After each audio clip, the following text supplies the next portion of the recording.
J'aimerais vous parler aujourd'hui vraiment de ce revêtement que seuls ceux qui sont en autorité peuvent vous donner. Il y a ce genre d'habit que tu ne peux recevoir que si quelqu'un qui a l'autorité est capable de te le donner. Et le titre de ma prédication de ce jour, j'aimerais l'intituler Dress Code. J'aimerais qu'on puisse interroger ce matin notre garde-robe. Hein? Et vous savez, dans le langage des jeunes, moi j'ai 2 ados à la maison et j'ai un 3e qui arrive, il a 10 ans. Et les jeunes, vous savez, quand il y a quelque chose qui est super marrant, ils disent « Ah, je suis plié, mort de rire, etc. » Et ce matin, moi j'ai interrogé ma garde-robe et vous savez quoi? Mes habits étaient pliés. Ouais, je suis nul en blague. Vous savez, c'est un engagement que j'ai pris pour 2020, devenir marrant. Alors je m'exerce chaque fois que j'ai l'opportunité. Dress code. Dress code, c'est vraiment un appel du Seigneur d'être revêtu d'un nouvel habit. La Bible va nous dire dans Romains chapitre 13, verset 14, « Revêtez-vous du Seigneur Jésus-Christ ». Le premier revêtement que nous devrions porter, c'est être revêtu de Jésus. Pas revêtu de nos diplômes, pas revêtu de nos capacités humaines, pas revêtu de notre meilleur habit, mais d'être revêtu du Seigneur Jésus-Christ. Et le deuxième revêtement, c'est dans Luc chapitre 4, verset 14, dont on en parle, parce que le Seigneur Jésus lui-même, après un temps de jeûne, la Bible va nous dire qu'il sera revêtu de l'esprit de puissance. Et si même le Seigneur Jésus-Christ avait besoin de ce Saint-Esprit, de l'esprit de puissance, à combien plus forte raison, nous également avons besoin d'être revêtus de l'esprit de puissance. Revêtus de Jésus, qui lui-même est revêtu de l'esprit de puissance.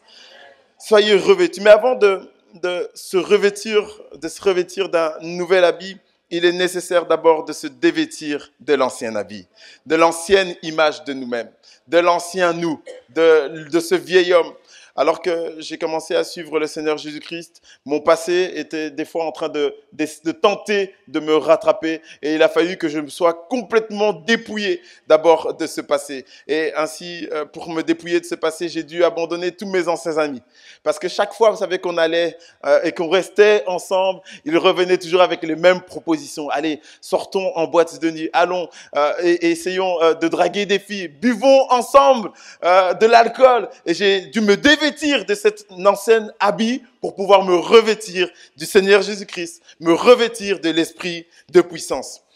Et j'aimerais que pour accompagner cette prédication, on puisse lire ensemble le livre d'1 Samuel, le chapitre 18, qui va nous raconter l'histoire de Jonathan et de David. 1 Samuel, chapitre 18, on va prendre ça ensemble. 1 Samuel, chapitre 18. Tu peux me donner ma Bible?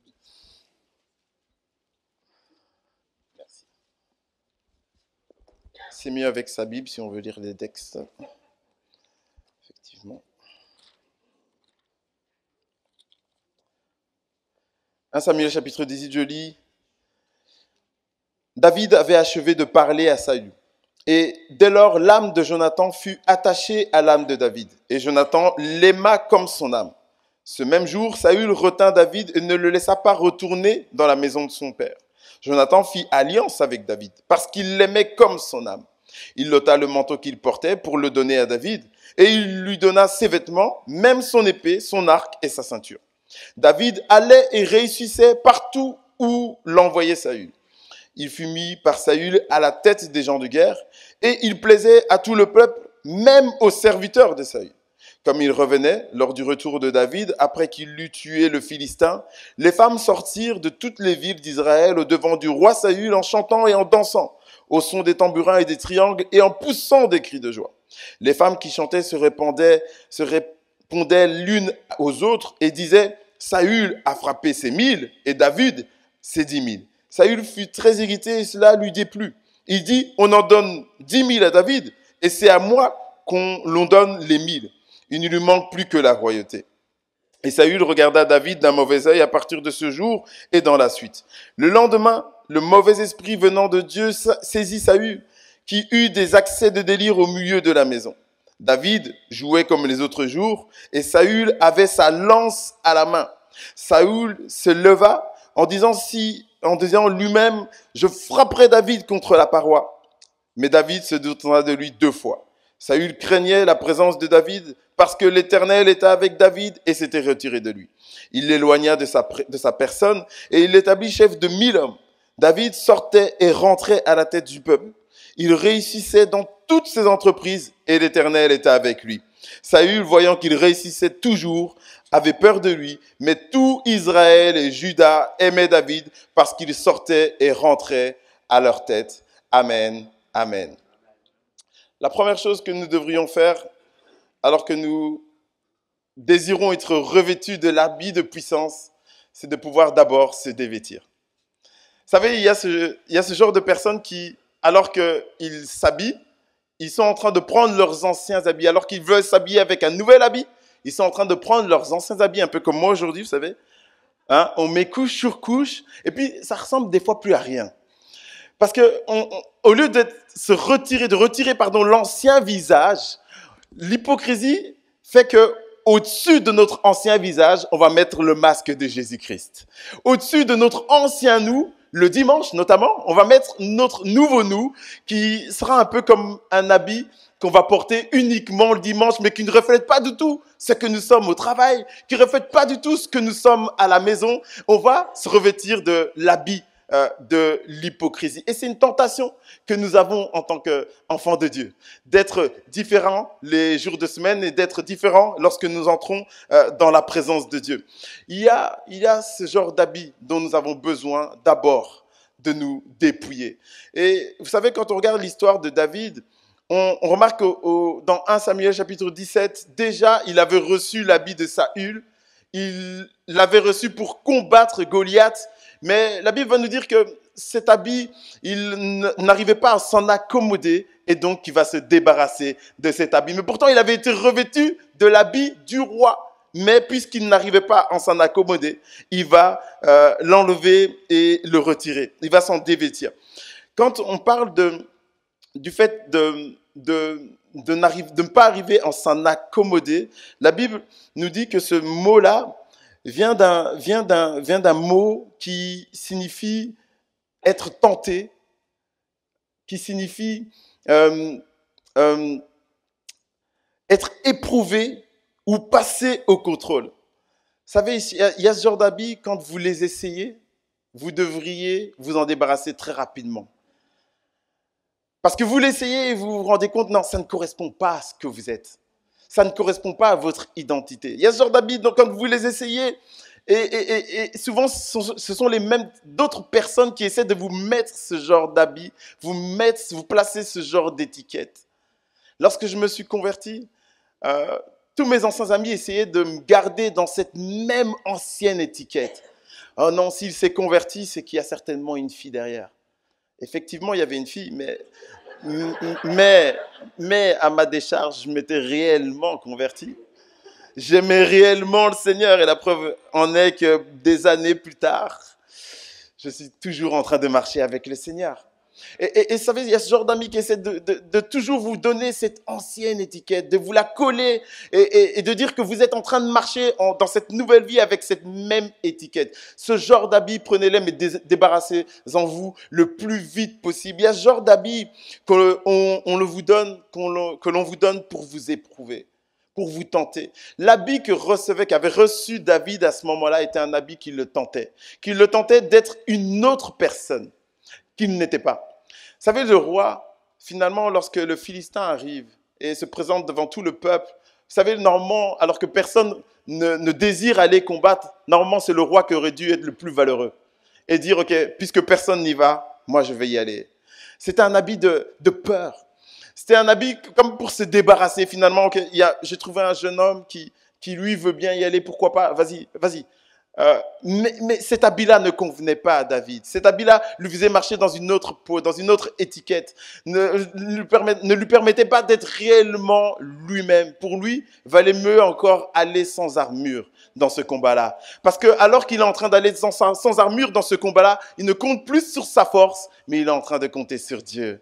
Il y a ce genre de combat dans lequel vous êtes appelé, où des fois vous voulez faire des calculs pour vous dire, OK, est-ce que je peux y aller ou pas? Ne faites pas de calculs, juste compter sur Dieu. Vous savez, ces dernières années, on a commencé à travailler avec un ministère américain qui possédait un château.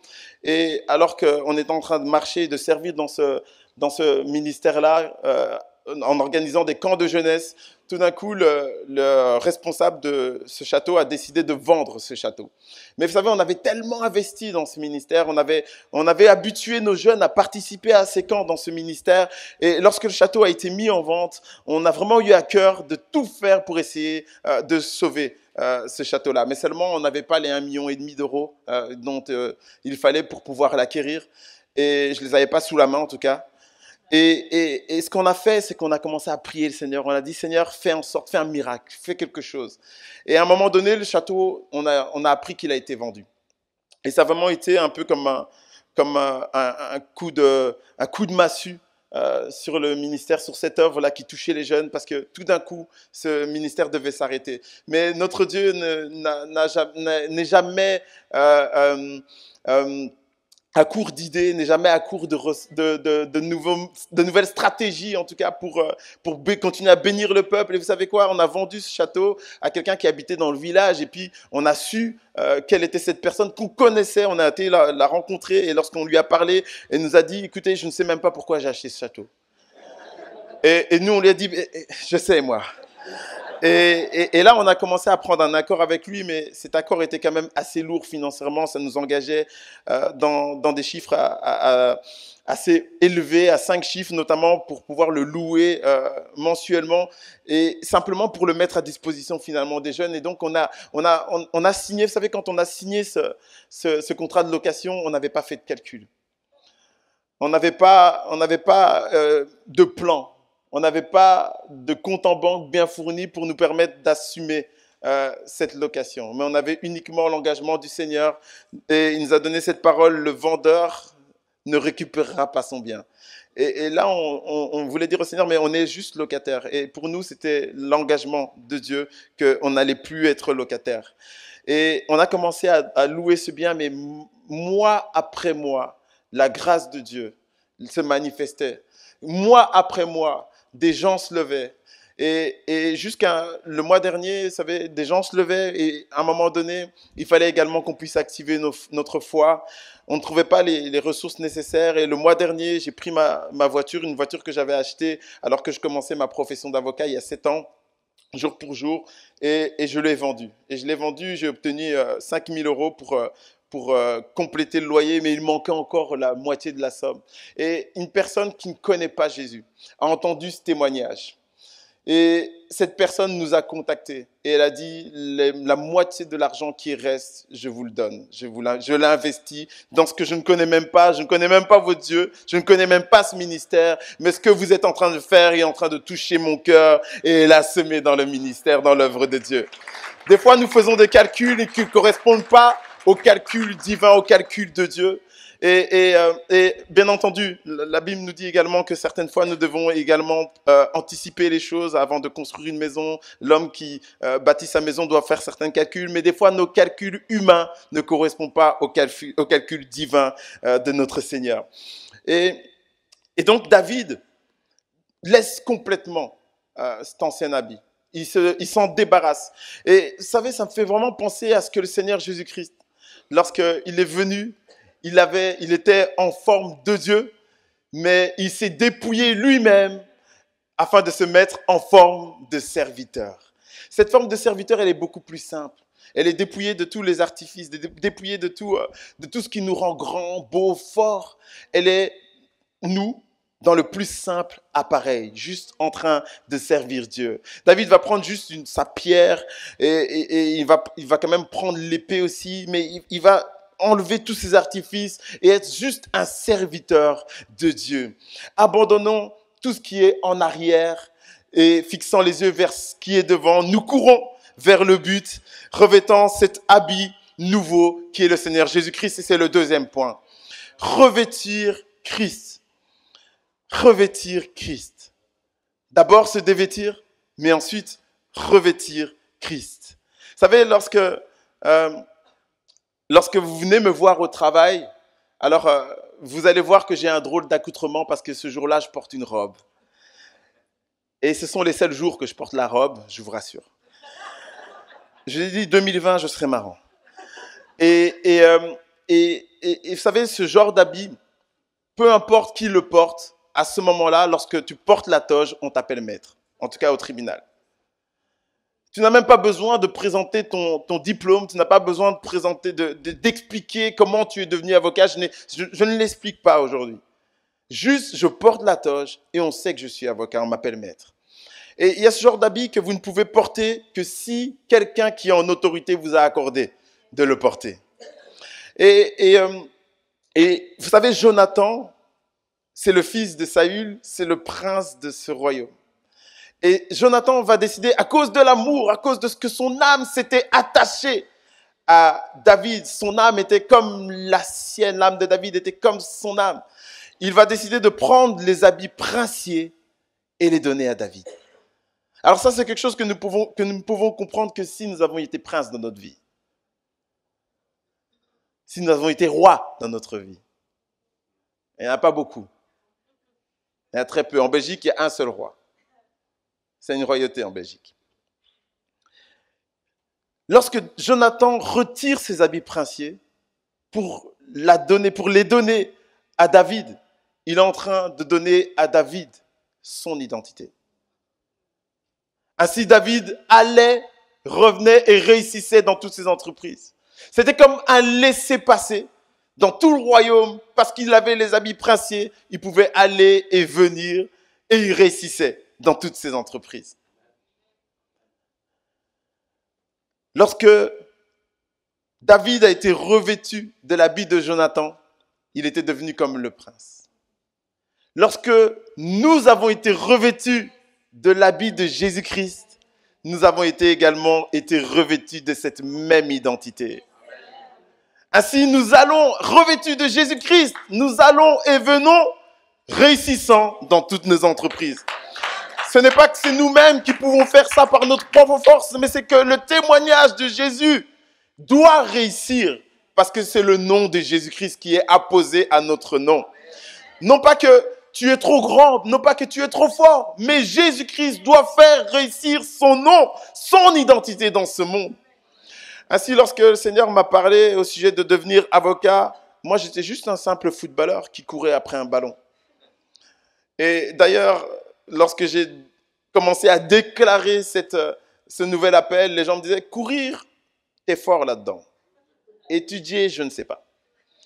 Et vous savez, je poursuivais ce rêve d'enfant depuis tellement d'années que c'est vrai que ça a été un combat pour moi d'arrêter tout d'un coup aux portes finalement, à l'aboutissement finalement de ce rêve. Parce que au moment où je me suis converti, j'avais 18 ans, j'étais en équipe nationale Espoir du Congo et je venais d'intégrer l'équipe première de division 1 dans laquelle je jouais et j'étais supposé signer mon contrat professionnel.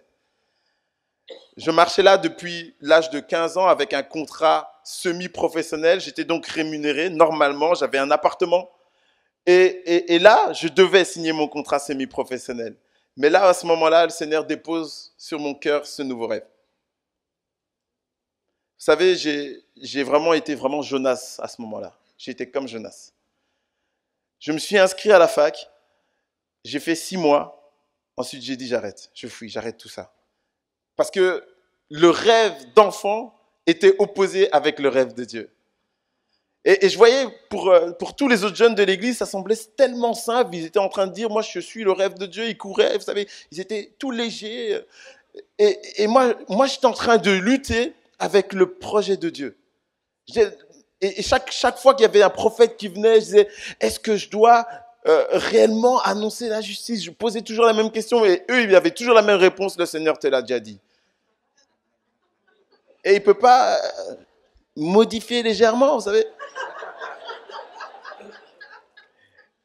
Et je me rappelle, à un moment donné, je me suis dit, il faut que j'arrête avec cette histoire de prophète parce qu'il y avait une file tellement grande dans une réunion et les gens attendaient 3 heures. Moi, j'étais peut-être le dernier et j'étais là, j'avais attendu 4 heures et puis finalement, le prophète me dit, le Seigneur te l'a déjà dit. Et donc, j'ai dit, non, j'arrête avec ça. Et donc, au moment où j'arrête mes cours à la fac, Je suis là maintenant, je m'entraîne nuit et jour et je me dis, je vais me donner totalement dans ce rêve d'enfant. Et si je rate, au moins Dieu aura fait sa part. Dieu aura choisi à ma place. Et j'ai vécu ce qu'on appelle une jeunesse. C'est-à-dire que depuis que je suis enfant, depuis que je suis jeune, en fait, je passe dans les football magazines, à la télé, etc. Parce qu'il faut expliquer à quel point c'est un jeune prodige, etc. L'équipe nationale belge voulait que je joue normalement avec eux, mais j'étais congolais à ce moment-là. Maintenant, je suis belge, j'ai moins de tracas pour voyager. Et, euh, et puis là, du jour au lendemain, alors que j'arrête la fac, j'arrive plus à jouer. Je perds tous mes moyens. Le manager de l'équipe me convoque, il me dit, écoute, on a un problème avec toi, c'est que tu es devenu nul, en fait. Et, euh, ce qu'on va faire, c'est qu'on va essayer de te prêter en deuxième division. Hein, on va voir. Et puis j'arrive là en deuxième division, je me dis, mais j'ai toujours été genre la star de mon équipe. Et donc il n'y a pas de problème, deuxième division, ça va être super, ça va être facile. J'arrive en deuxième division, je suis nul. Le coach, il demande, mais pourquoi on t'a transféré, quoi? Et en 6 mois, je suis passé de la première division à la troisième division. Et là, j'ai couru vers la fac, j'ai dit, Seigneur, il n'y a pas de problème, je vais étudier. Annoncer la justice, c'est pas un projet si nul, au fait. Devenir avocat, ça a toujours été mon rêve, Seigneur, au fait. Vraiment, j'ai vécu cette jeunesse, j'étais dans le ventre du poisson et j'ai crié, Seigneur, il n'y a pas de problème, je reviens à toi. Et lorsque le Seigneur veut te préparer à aller dans la seconde étape, dans la nouvelle dimension, ce qu'il fait, c'est qu'il te revêt déjà lui-même des stabila. Vous savez, lorsqu'on était dans le Jardin d'Éden, Genèse chapitre 3, la Bible va nous dire que Adam et Ève vont chuter, ils vont tomber et et qu'au moment où ils ont mangé cette pomme, ils vont connaître qu'ils étaient nus et ils vont coudre un habit de feuilles. Et le Seigneur, passant par là, commence à les appeler et la Bible nous dit qu'il va les chercher et qu'à un moment donné, ils vont sortir de leur cachette et vous dire, Seigneur, nous sommes là, nous nous cachions parce que nous étions nus. Et le Seigneur, l'Éternel, de leur demander, mais qui vous a fait connaître que vous étiez nus? Et puis ils vont leur expliquer ce qui s'est passé. Et là, le Seigneur va faire quelque chose. C'est que d'abord, il va les gronder, un minimum. Parce que c'était la première bêtise de la famille, finalement. Et pour moi, qui suis parent, je peux vous assurer que quand un enfant fait la première grosse bêtise dans la famille, tu te dis non, ça, il y a un problème. C'est la première, tu me fais la honte, tu vois. Genre, c'est grave la première bêtise qu'on fait dans la famille. Ensuite, les petits frères arrivent, font la même chose. Bon, allez. C'est pas grave, j'ai raté l'éducation de mes enfants. On s'y fait. À un moment donné, on s'y fait. Mais la première bêtise, c'est genre, mais pourquoi? Et là, le Seigneur, ce qu'il fait, c'est que il va les gronder un peu. Et puis finalement, il va les revêtir d'un habit de poil. Littéralement, l'habit de poil, c'est quoi? C'est un manteau de fourrure. Alors, je sais pas, qui a un manteau de fourrure dans sa garde-robe? Maman pasteur, tu connais les bonnes choses. Et vous savez pourquoi il n'y a pas beaucoup de gens qui ont des manteaux de fourrure dans leur garde-robe? Moi, ça m'irait bien, personnellement, mais le seul problème, c'est le prix. Parce que vous savez, le manteau de fourrure, c'est bien loin de le manteau de l'habit de feuille. Bien loin au niveau de la qualité. Et finalement, lorsque Dieu constate le péché de ses enfants, il se dit, après les avoir un peu grondés, un peu maudits, il se dit, moi je vais leur revêtir d'un super habit, un manteau de fourrure. Et là, je me vois moi en tant que père, et cette semaine, les semaines précédentes ont été assez difficiles parce que, je vous disais, on a 5 enfants, mais on est famille d'accueil pour une 6e enfant, une ado. Et, euh, et elle vient avec son lourd passé, elle vient avec ses combats, et finalement, ces combats se sont transférés à mon autre ado, ma fille, ma proménée.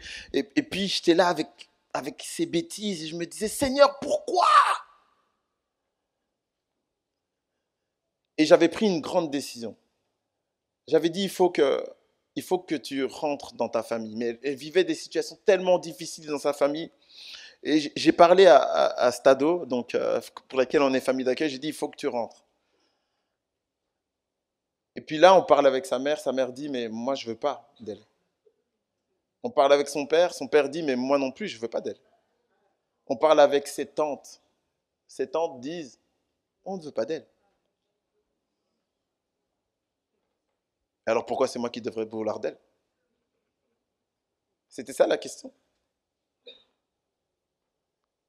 Et là, le Seigneur m'a challengé pendant que j'étais en train de préparer cette prédication, parce que c'était à ce moment-là.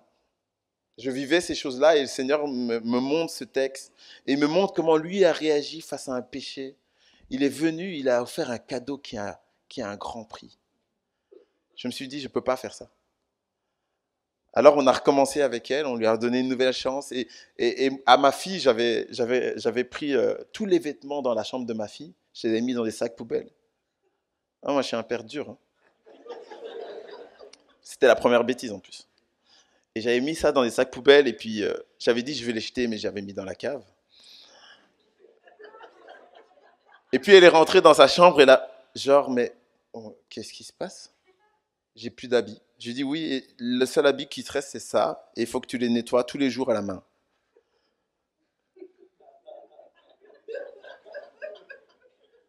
Ma femme lui a acheté une nouvelle tenue. Et puis toute la nuit j'étais genre comme j'arrivais pas à dormir. Et finalement le lendemain matin je lui ai dit écoute, je suis plus puni que toi moi en fait. Parce que finalement cette punition c'est moi que ça dérange. J'arrive pas à dormir, je suis là, je me demande comment elle va Noémie. Je dis à ma femme, comment elle va Noémie? Elle dit, mais laisse-moi, je dors. Et finalement, c'est moi que ça punit. J'ai dit non, autant agir comme dans ce texte. Dieu est tellement bon que, avant de précipiter ses enfants, de les chasser du jardin d'Éden, il leur offre un cadeau. Il les revêt d'un manteau de fourrure. Et vous savez, il y a une différence entre se fabriquer soi-même son vêtement et être revêtu d'un vêtement. Combien d'entre nous n'essayons pas, vous savez, de nous fabriquer nous-mêmes ce vêtement qui est finalement ce qu'on va appeler le vêtement de notre destinée. On essaie de se fabriquer sa destinée. On essaie de se fabriquer son avenir. Non, cet avenir-là me plairait mieux. Je préférerais être prophète. Ça me correspond mieux.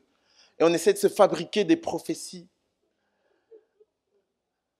Ah, moi, je préfère l'habit de la louange. C'est ce qui me correspond mieux, pasteur. Mais quand tu chantes, il y a quelques petits soucis. Je dis juste quelques. Et on essaie de se fabriquer notre propre destinée, notre propre habit. Mais cet habit-là, vous savez quoi? C'est un habit de feuilles. Soyez revêtus plutôt de l'habit que Dieu va vous donner. L'habit que Dieu Dieu veut vous revêtir, pardon, c'est un habit d'autorité qu'il vous donne avec autorité, que personne ne pourra jamais vous enlever. Lorsque Dieu m'a revêtu de l'habit d'avocat, j'étais même pas encore avocat. J'étais même très loin de devenir avocat. J'étais en train de galérer avec mon problème de papier, de diplôme.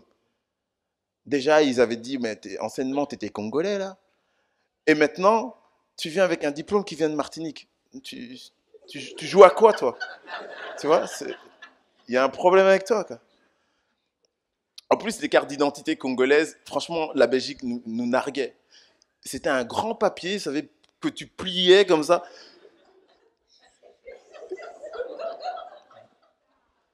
Et genre, s'il se mouillait, il y avait un problème, quoi. C'est un papier. Et, et là, maintenant, j'étais avec mon diplôme de Martinique. Il n'y a personne qui voulait me donner d'équivalence avec ça.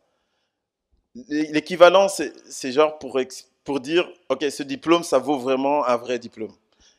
Quand je suis allé faire les équivalences, on m'a dit, au mieux, c'est qu'on peut dire que c'est quand même un master, mais un master générique. On ne sait pas en quoi. Et je dis, mais j'ai étudié quand même, genre en droit. Donc ça serait bien de marquer que c'est en droit.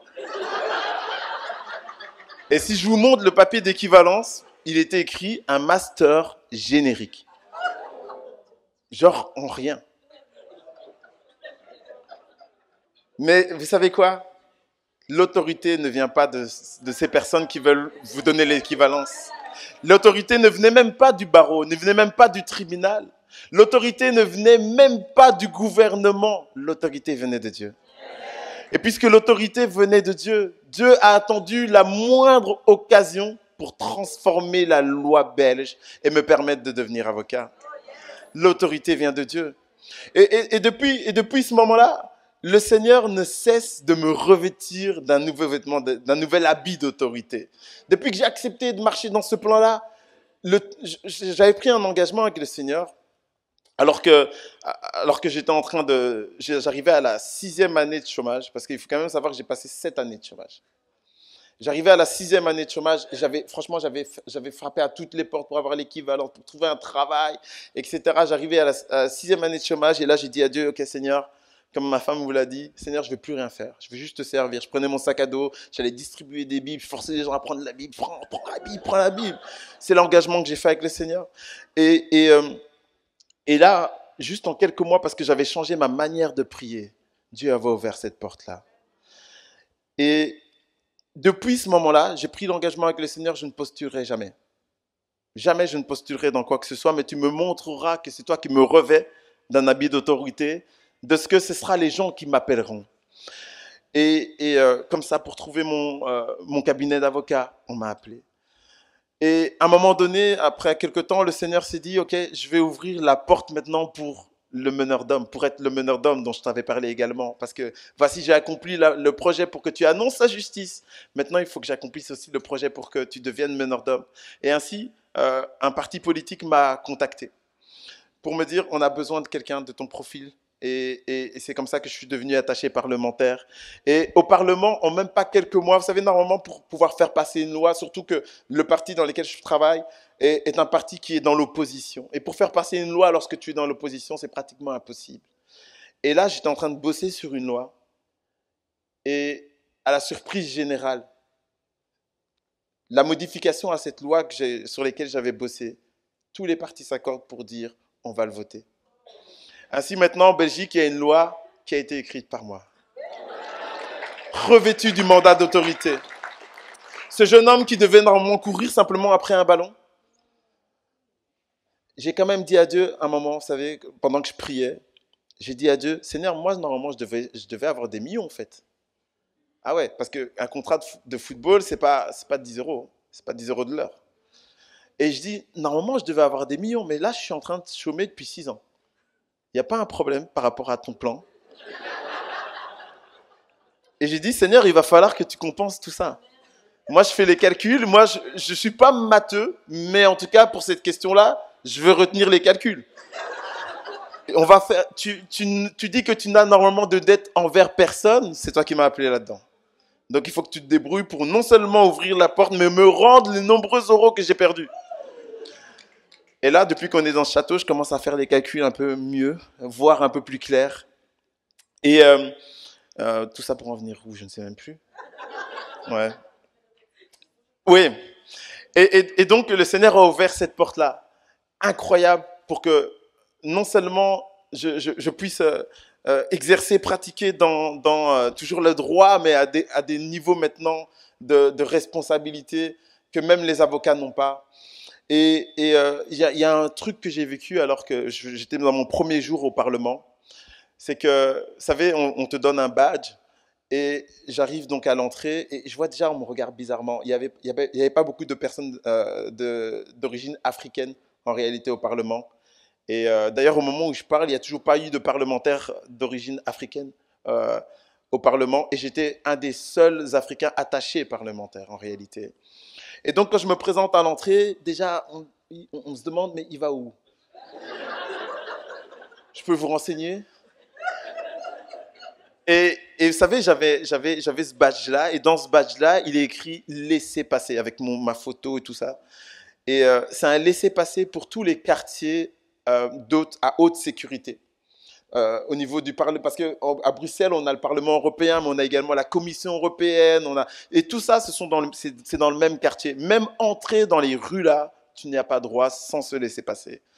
Et donc moi, j'étais là maintenant, à l'intérieur du Parlement, Et là, il y a toute la sécurité. Ils sont un nombre incalculable. Ils me regardent. Et là, il y a quelqu'un qui vient avec audace qui me dit, est-ce que je peux vous renseigner, hein? Vous êtes perdu. Et je dis, non, non, j'entre, je vais travailler. Je nargue un peu quand même. Et je lui montre même pas mon badge. J'avance seulement vers le portique. Et puis au portique, je passe mon badge. Et puis là, on me dit, attendez, attendez, attendez. Et je dis, qu'est-ce qu'il y a? Il y a un problème? Et il me dit, ce n'est pas votre badge. Non, la photo que je viens de voir apparaître, ce n'est pas vous, c'est un parti flamand. Et en plus, le parti flamand qui est en question, c'est un parti d'extrême droite. Et donc là, ça aurait vraiment été un pied de nez. J'aurais volé un badge d'un parti d'extrême droite, quoi. Pour mon premier jour de travail, c'est pas... Et, euh, et puis, elle est là en train de regarder son écran. Je lui dis, madame, c'est pas possible. Ce badge, c'est le mien. Et il y a ma photo sur mon badge. Je me reconnais. Je vois mon nez. Et puis après un temps, effectivement, il y a un temps de décalage au fait sur ce qui s'affiche sur eux. Elle voyait le fait la photo de la personne qui était passée avant moi. Mais elle était tellement concentrée sur moi que toutes les personnes qui passaient avant, elles auraient pu être terroristes, tout ce que tu veux, au fait. Mais le petit black là, il va pas passer, lui. Elle était tellement concentrée sur moi qu'elle regardait même pas qu'il y avait d'autres gens qui entraient avant moi. Et puis, à un moment donné, ma photo apparaît, elle me fait « Ah, ya. Parce qu'ils sont en néerlandais aussi qui parlent là-bas. Et elle me fait « Oui, oui, vous pouvez aller. Ah, ça va. Je dis, vous êtes sûr, il n'y a pas d'autre problème. Là, j'insiste un peu. Mais tout ça nous prouve que c'est Dieu qui donne le laisser-passer. Dans des sphères où, normalement, vous n'auriez jamais eu votre place, Dieu vous donne ce laisser-passer. Il vous revêt de Christ. Ayant Christ sur vous, vous allez, vous revenez réussissant dans toutes vos entreprises. Mais Christ lui-même est revêtu de l'esprit de puissance. Regardez, Jonathan lui donne donc son manteau, mais il ne lui donne pas que son manteau. Il lui donne également son épée, son arc et sa ceinture. Et cela nous prouve que quand Dieu nous prépare pour l'étape suivante, il nous revêt bien sûr de sa personne, mais il nous revêt également de l'esprit de puissance pour entrer dans le bon combat de la foi.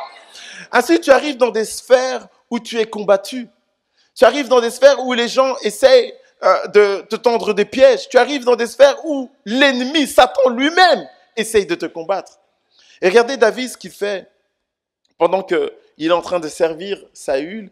Il vient de vaincre Goliath quand même.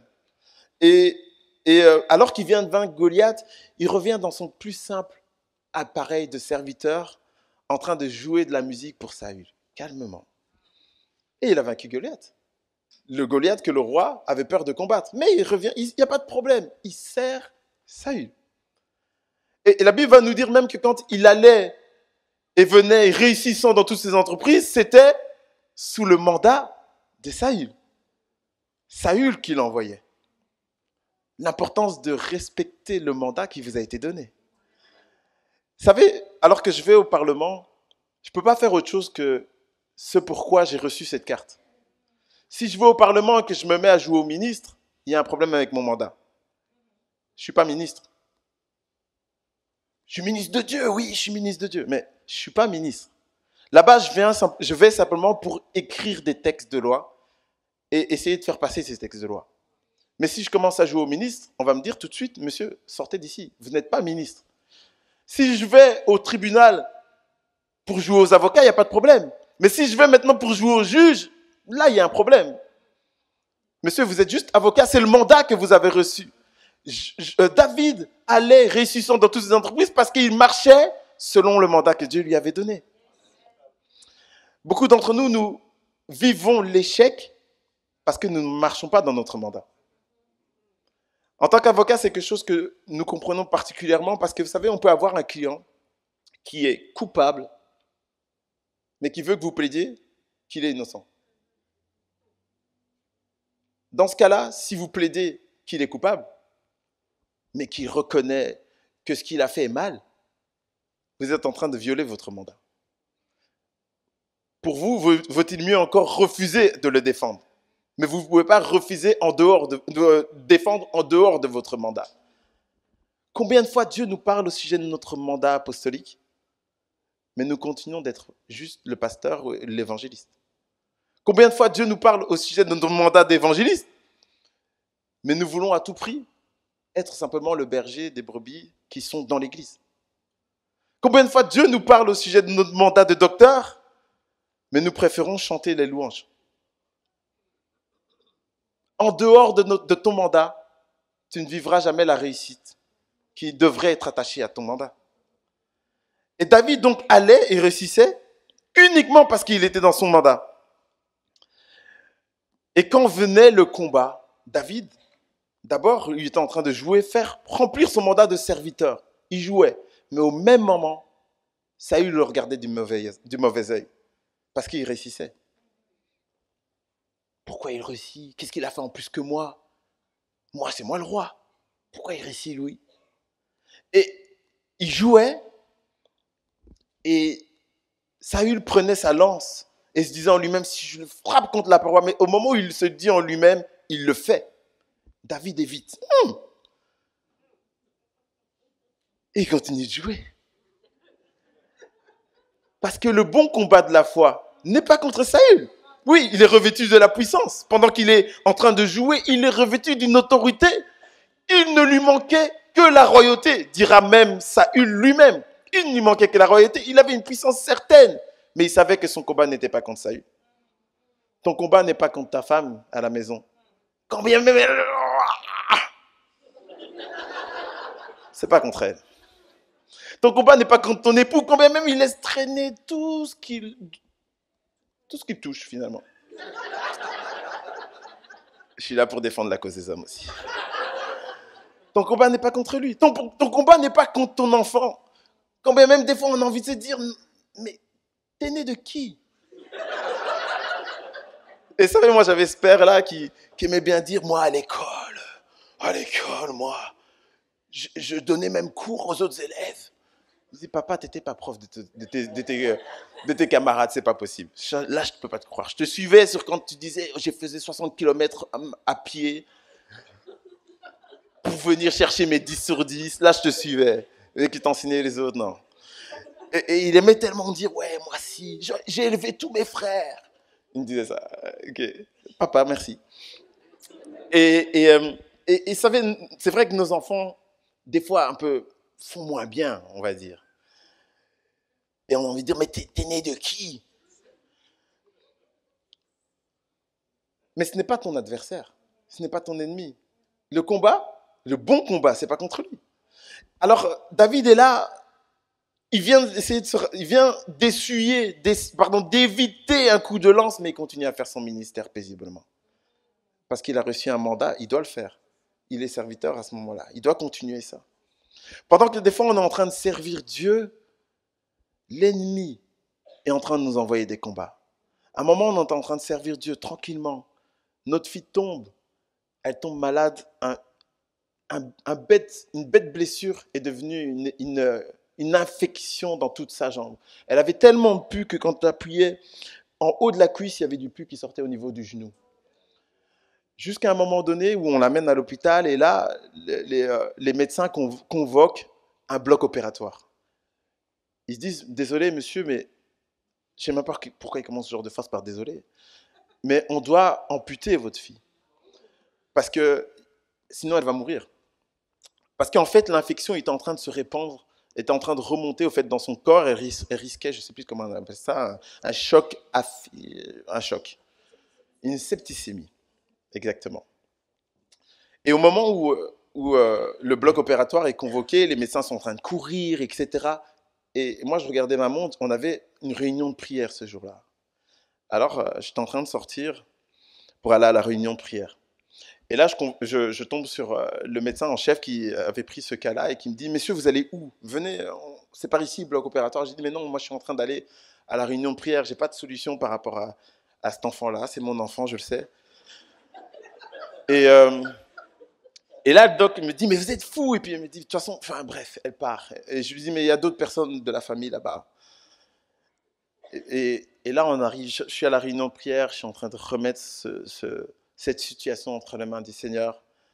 Et vous savez, j'avais une paix, vraiment par rapport à ça. Mais quand je partais, c'est vrai que j'avais quand même laissé mon enfant dans le bloc opératoire. Et donc, quand je reviens, maintenant, c'est comme si j'arrive, j'ouvre la porte et je la vois couchée sur le lit, mais je ne vois pas ses jambes au départ.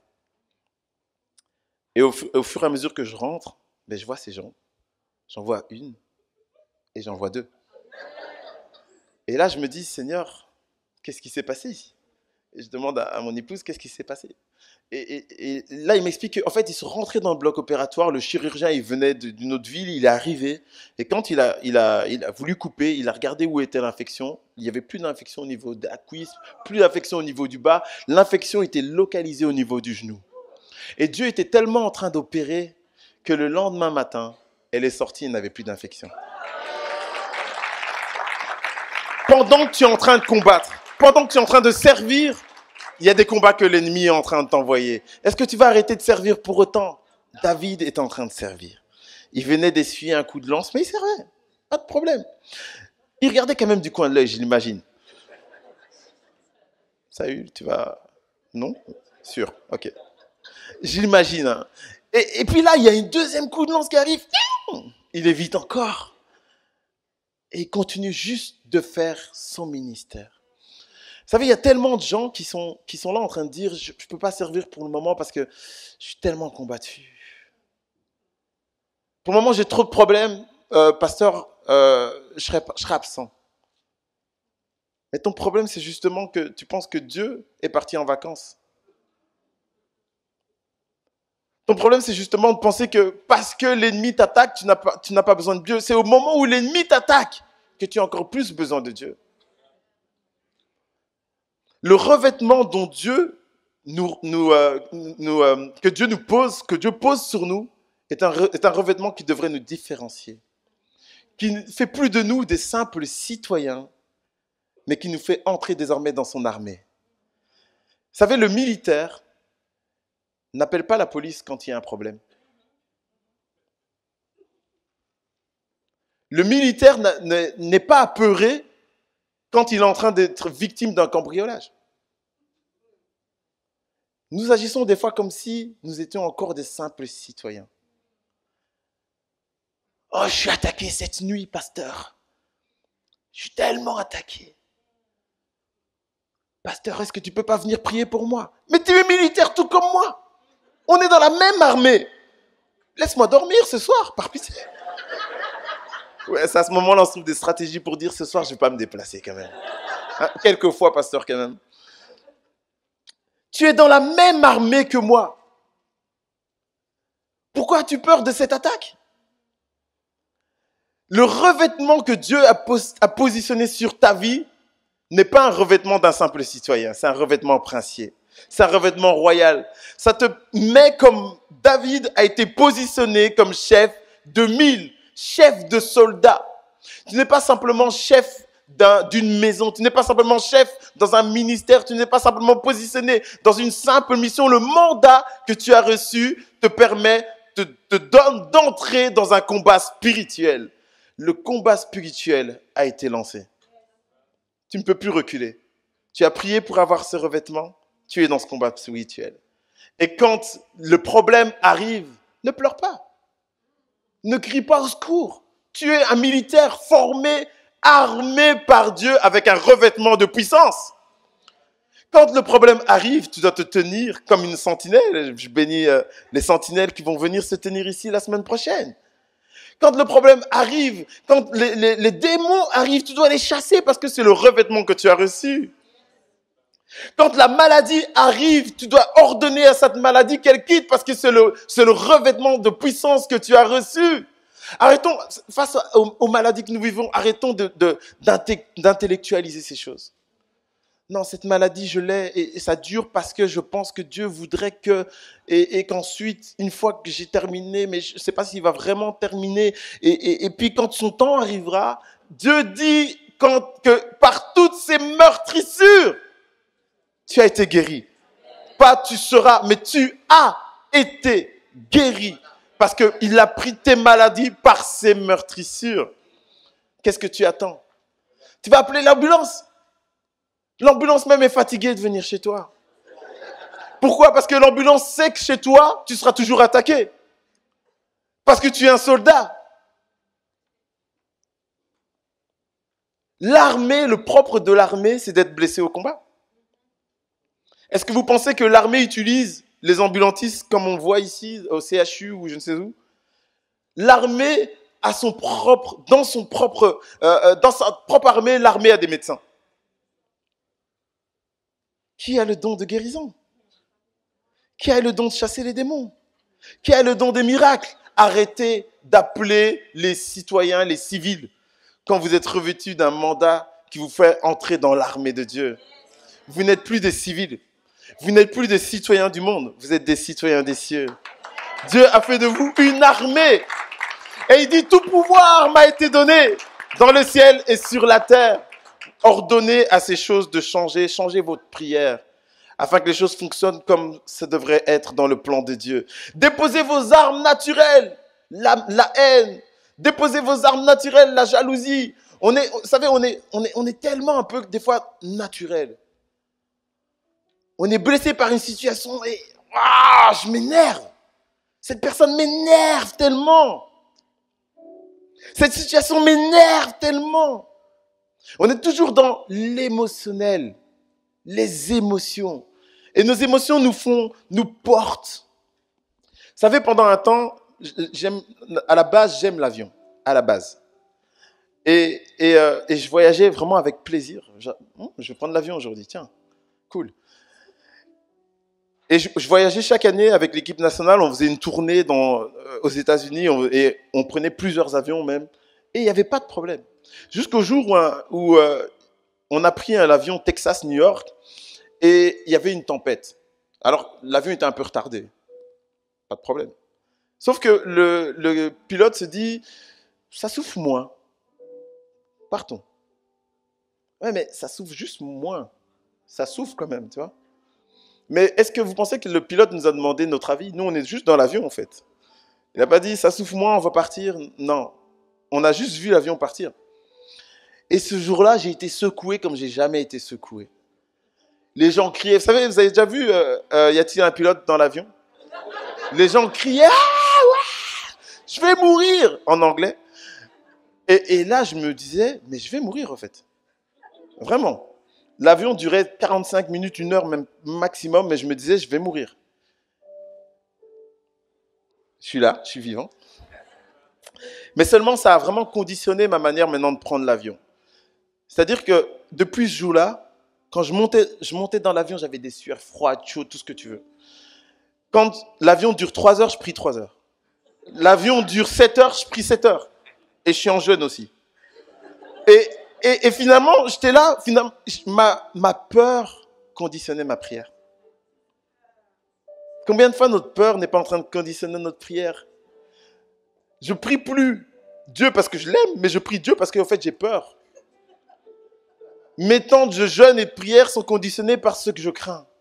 Je ne vais pas prendre un temps de jeûne et de prière tout simplement pour trouver la face de Dieu, mais je vais prendre un temps de jeûne et de prière parce que j'ai peur de la mort ou de la vie. Ou de donner ma dîme. Seigneur, est-ce que je dois réellement donner ma dîme? C'est juste écrit au fait. Tu vois, il n'y a pas besoin de t'exciter. Tu vois. Reste calme, c'est écrit. Je prends ma dîme, je la donne. Pas besoin de prière.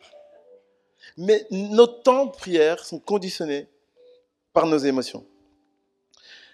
Et puis là, à un moment donné, j'ai commencé à me dire, écoute, si tu dois mourir, tu dois mourir. Réellement. Si Dieu veut t'emporter dans l'avion, qu'il t'emporte dans l'avion. Mais en tout cas, arrête de prier comme ça parce que tu es en train de faire honte à ta femme. Il y avait une turbulence. Jésus!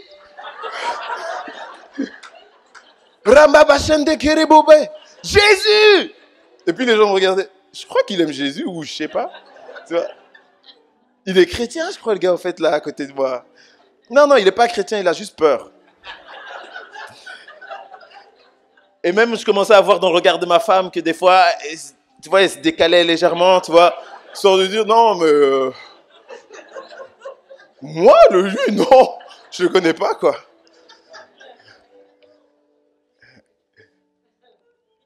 Non, mais vous vous imaginez un gars, pendant 7 heures, machine des Kérebo. Et puis quand ça secoue un peu, Jésus! Wow. mais reste calme.